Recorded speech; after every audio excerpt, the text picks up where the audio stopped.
Sa mga kusog mamista diha, this video is for you.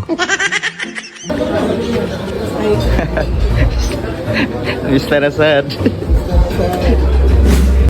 Wala di problema guys ha, if invited lang ka sa tanang okasyon nga imuhang adtuan. Okay ra jud kaayo nang sige kag pamista or sige kag pa-birthday, basta ang importante kaila nimo ang imuhang adtuan. Kay kung dili nimo kaila or dili nimo suod ang imuhang adtuan o patay hiluan, pero simbako lang pud in taon oy. So for today's video, gi-invite naman pud ta sa atong suod nga higala nga si Christian nga nagapuyo sa Lumulupyo sa Pilipog, Cordova. Aw maatik basta kaon hisgutan adtuon dayon. Bitaw guys, kaning grupuha tagsar jud kayo ni matapok kung naay okasyon. Pareha ning fiesta. Taod-taod na pud may gamay wala makatapok grupuha. Samot nagnangaminyo ang uban, aw tagsar jud kaayo. So mao to pag ahuman na mog kaon og kanta-kanta gamay, amo dayon gisuwayan og adto sa diskuhan. Basta naay fiesta, dili jud na mawagtang ang disco, di ba? O tan-awa ra go ng mga IA Slayer o. Kay mao man jud ni ilang ginatawag nga Agua 0.2 version.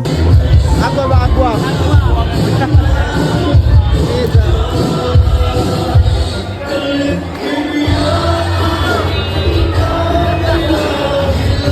Sumao to kadiyot ra kayo mi didto. Silang mi gamay din igo ra tan-aw sa mga tao. Batsi og balik din mi dire sa balay nilang Christian. Kay gipanggutom naman pud ang mga tao, samot na si Jorvin og si Buyaks aw tan-awa. Kaon kay ganito.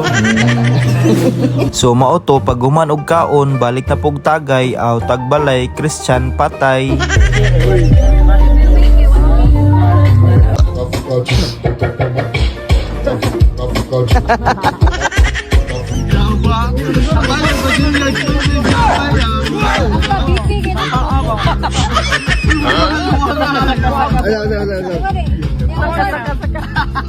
Oh, sampai ka na tuhod. Willis ni Willis. Nasa mga ano? Warm up na kay warm up. Toyo na warm up kay ado na mabuntag. Happy Fiesta Pilipog. Nag-warm up na squad.